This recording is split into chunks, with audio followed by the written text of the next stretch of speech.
welcome to Movies, Films, and Flicks. I am Mark Hoffmeyer, and joining me is someone who eats souls and consumes fear. It's Zanandi Botes. Thanks for joining me. That's a solid 8 out of 10. That's a solid 8 out of 10, Mark. Good. Thanks. I had a 10 out of 10, and then I got nervous, and so I have a question for you. So in this movie, the True Knot, Rose, all these people, they kind of consume fear, they kind of eat souls. Like, what's better, eating souls or consuming fear? Like, what's more sustenance? Wow. I mean, eating souls, I guess. I don't know. Consuming fear, I really don't know what you end up with there, I guess. I was thinking about soul. That's like a big meal, right? That's like a one-timer, like a big steak. But maybe fear, like you can milk it. I think it's more like, like a python's diet, maybe, like you only have to eat like every once in 6 months or something and you're good. You're set to go. Well, that's a great visual, actually. When you said that, I saw it. That's interesting. I guess that is kind of like these people. I mean, they've been, ravaging for millennia and just consuming people, and now they just drive around in RVs looking for people? Yeah, exactly. Like, I love the way how they just, like, they don't care at all. Like, and it's very funny for me though, because it's like this whole juxtaposition of they don't fear like consequences, but they actually do fear death a lot. Like that's actually like their whole thing. They want to live forever because they're so scared of dying, and they just go around and do whatever they want. But like, it's just this fascinating. The True Knot is fascinating. I find them fascinating. It's also hard to really choose like the favorite. I mean, Rose is an obvious favorite character, but I would have loved actually seeing more of the other characters in the movie because just a fascinating bunch of people, really. Yeah, I don't really mind some people don't like book adaptations because like it didn't stick close to the book. But like in the book, Dr. Sleep, the characters get a lot more screen time, but or book time or page time. I guess obviously because it's spread out of 800 pages. I have a random story for you. So I read this book in 2013, and my wife and I got married. We went on our honeymoon. We took a long flight, and our TVs didn't work, so we just read our books the entire time instead of watching movies. So I plowed through Dr. Sleep, which I don't think you should, in like a day. And when we were on the cruise one night, we left the little patio door that goes outside. I left it open, and I'm telling you, I woke up yelling one night because I thought I saw Rose the Hat, like, staring at me from my balcony. And I just woke up yelling in fear of this character. Like, I was, like, sweaty. I don't know, in the book, that character really got to me. And when I watched the movie, I thought Rebecca Ferguson was just perfectly cast. It's basically what I saw in my head. And when she tells Jacob Tremblay, like, he's like, is this gonna hurt? And she's like, yeah. Like, that's what a tough scene. But I almost laughed a little bit because it's just so mean. Yeah, it's almost, you feel like afterwards you're like, wasn't that a bit over the top? But then no, not at all. Like it was so brilliantly played. And also Jacob Tremblay, oh, wow. Just wow. That kid was amazing. And that scene I read the other day, like Rebecca was like, that was such a tough scene for everyone on set. Like at the end of it, they were all crying, like script supervisors, everyone on set was just crying. And Jacob got up and was like, cool, I'm ready for a Coca-Cola now. Like, the kid's fine and the adults are in pieces. It's just hilarious, really, because what a harrowing scene. I mean, like it's one of those scenes where when you talk about the movie, it's like, oh yeah, and then that scene, right? That scene. Oh God, yeah. People when I ask for questions on Movies, Films, and Flick Facebook, people just drop that scene in the way. Absolutely. And it's an unforgettable scene because like I also read like Flanagan was like they played with maybe like doing the scene off screen, but he said it was such an important thing to do really because that was like the moment that brought Abra and Dan into action and like really like start looking at, okay, what are these people, because this is not okay, we need to do something about it kind of vibes. I think it was handled very, very well. But like I've seen the movie 3 times now and it doesn't get better watching that scene. It really doesn't. I kind of thought about something, and this is a bad thought, but that kid was cheating. He was using his powers to hit every ball. So like, oh yeah. I know that's bad. I mean, what happened to him is horrible, but I'm like, wait a second, that kid was cheating. I don't know if that's a good or bad thought to have, but I mean, he should not have been demolished by the True Knot. Look, if you have the ability, why not use it? I guess, like at least, he was using it in a team situation, at least, like not only for his own gain. I guess. Whoa, Yes, you can argue that. Like, I guess if it was tennis or something, he'd be cheating. But since he plays on a team, they're benefiting from it. Yeah, or like track or something. Yeah, that's a really good point. I like that. I didn't even think about that. So now I like the kid a lot more. That's good. And also, I think it's important that they showed it, because don't you hate it in movies when, like, oh, that person is so bad. Oh, if they get a hold, when I get a hold of you, it's gonna hurt. But in this one, you see what happens when they get a hold of a child. The stabbing, the hurt, the pain. So later, when Abra, when you know she's being hunted, you know what happened to Baseball Kid. So it just makes it, exactly. It's like a tough scene, but for the viewer, you know, they showed, they didn't tell. And I think that's what makes it even, like, that's what, then you really worry about Abra, because you saw what happened to that kid. Definitely, and because it's about the torture, you know, it's not like they just killed the kid, it's about they torture the kids. So in the movie, they keep on saying, you know, like, when Dick talks to Dan as well and tells Dan, you gotta help her, because they're gonna torture her, you know, like, it's not gonna be like sweet, quick, there, over, done, you're dead now. Like, I mean, that's horrible too. Don't get me wrong. Jeez. Tricky talking about this movie, really. Yeah. But yeah, like the torture just makes it so much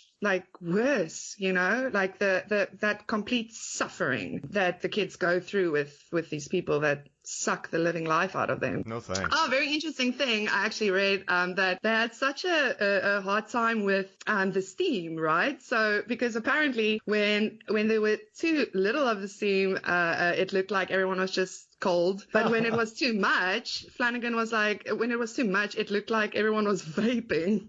So he said they actually spent an insane amount of time getting the steam right, which I thought was so funny with the whole vaping thing. Like, yeah, look at them, the true not vaping away.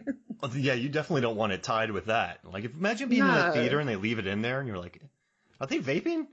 Like, that's the question you don't want to ask while watching that. And that would have been very distracting. I love what they said too in this scene where they go up to Baseball Kid. He said the actors were all strutting. They thought they were just hot stuff. They're like, oh yeah, we're gonna go terrorize this kid. And then the reactions, like you said, they were just crying and in fear. And Flanagan's like, thanks guys, I can't use any of that. I mean, like, personally, the thing is, you think about it, and like, yeah, Rebecca was like, you know, I'm acting, it's whatever, and that our immediate reactions too. It's like, yeah, it's just acting, I'll be able to do it. But then hearing how everyone was traumatized, and then seeing how good Jacob did it was just like, yeah, I don't think I would ever want to do a scene like that, actually, because, you know, I think it's something that stays with you for a very, very long time. Yeah, for sure. And that kid, they brought in just the perfect kid. And he worked with Flanagan before on Before I Wait. So that probably helped out Flanagan getting him back. Like, there's probably trust there. Absolutely. But I mean, Flanagan's, can we just geek out over Mike Flanagan, please? I am the biggest fan. Oh, like the only film I haven't seen yet is Absentia, just because I can't get my hands on it here in South Africa. Like, I'm having a really hard time. So yeah, if anyone's listening, send me Absentia. But I love his films and I love his casting in general. Like, he casts such like great actors, but they're also normal, if I can use that word. Like, they're very real. Yeah. Like, there's a lot of, they're real, and I think that's how they can so easily bring out the humanity in his characters, because his characters have a lot of realness and humanity to them, and I just love it. Like, his stuff's so character-driven, and it works. It just works. Like, we've been, like, it's kind of cool seeing him blow up, because I loved Oculus. I thought the mood they created in that, and then Hush, which we talked about on the podcast in 2016, just like raving about it. He likes a lot of housework. He'll do Oculus, which is inside a house mostly. Right. Hush is inside that house. Gerald's Game is inside that room. The Haunting of Hill House, that's easy to explain. I guess they go to the Overlook on this, but it's kind of nice to see him successfully branch out to much bigger budgeted stuff. And I mean, absolutely, he nailed it. Absolutely. But I don't know how he does it. Like, the tone, right? Like, what's like Oculus, right? It builds like almost an oppressive tone, would you say? Like, it's a weird feeling watching a couple of his movies, like the mood he can capture. And like Gerald's Game, imagine working on that film set, because you're just in a room mostly. So you got to make that look visually interesting for 80 minutes. Like, that's a nightmare as a filmmaker, and he pulls it off. You don't even notice. Yeah, everyone was like, I haven't read Gerald's Game, but everyone was like, this is impossible to film. Like, it's the book that's just impossible to film. And I mean, I watched Gerald's game and I thought it was absolutely fantastic. So the fact that he can do all these things just shows he's got a very good understanding of how to put horror onto a screen. And especially like if we talk about King's stuff, because it's so nice to kind of compare it to the books and everything. He really gets that feeling, that dread the whole time, but it's so story driven and character driven. Like the story has been driven by the characters. He nails it. Like he's really very good. I think, yeah. Does he also suck souls? Like, what's happening? Yeah, he's doing something squirrely out there. What's his secret? That's question. I wish I could. Imagine if we asked him, like we met. What's your secret? Like, how do you? It's a. Yeah. Because you know what? I don't know. Did you watch any of the behind the scenes videos for this? Like, there's some on YouTube and kind of floating around. And I did. I watched a couple, yeah. And he's like, so they shot in Atlanta, which is where I live, and I used to work in the film industry, and I wish I would have stayed around the industry long enough to work on this, because they like recreated the hotel, the lobby, the hallways. But when he's doing it, he's wearing shirts from The Shining. He's wearing a Shining shirt. He's wearing like the Apollo shirt. So he seems just like a big nerd. Fan. Yeah, he absolutely is. Like I read that after he did Gerald's game. Stephen King emailed him to tell him congratulations, and he loved it. And he printed out the email and framed it and hung it on his wall. Like, he's just a big fanboy, and I love that. I just love that. He's very, like, he feels like a very down-to-earth type of person. And to have someone like that in the horror genre in general, I think for a lot of us horror fans, you know, we really appreciate him, because the things that he's doing is just so... Like, I love the fact that he's not just out to get jump scares or just like gore for the sake of gore. I mean, that's something that like a lot of us appreciate, you know, and it's, the themes in his movies, it's very like real, and it's stuff that, yeah, we should maybe, you know, have more in movies. We should talk about it more. Like, I just love that. He feels like a breath of fresh air, really. And everything he does is like, he just gets better and better. And he loves smashing hands. I don't know if you've noticed that in his movies. This is what I wanted to... Yeah, remember I told you the question about the hand. What is it with him and, like, mutilated hands? I mean, what is that? What's your favorite of his... I got to go with Gerald's game, just because of the how much emphasis... Hush. Hush? That's your favorite? When you get smashed? Oh, because I did not see that coming at all. And I was like, this... woman has been through everything, and now you're doing this to her hand too? Why? And I mean, because that was kind of a turning point for her as well. When he smashed her hand, like after that, she was like, well, okay, asshole, let's dance. I loved it. And the mask came off so early in Hush, and that made me really happy too. Like, it's just... Because, all right, I don't know how you feel about... I love Strangers Pray at Night, but The Strangers I don't like. Because I don't like those three. I think they're pretentious, and they're not scary. Yeah. And I think they're just sort of... I don't know. I don't like them. Like, they feel too stylish for me. So by him taking off the mask, it just made it more real and appealed to me more on that level, which I did. Absolutely. And I think, like, because, yeah, I agree with you. I didn't feel anything for them. Where in Hush, yeah, take off the mask... Whoa, now I'm feeling stuff. Now my brain's going. Now I'm engaged. Who is this guy? Like, he was way more creepier without the mask.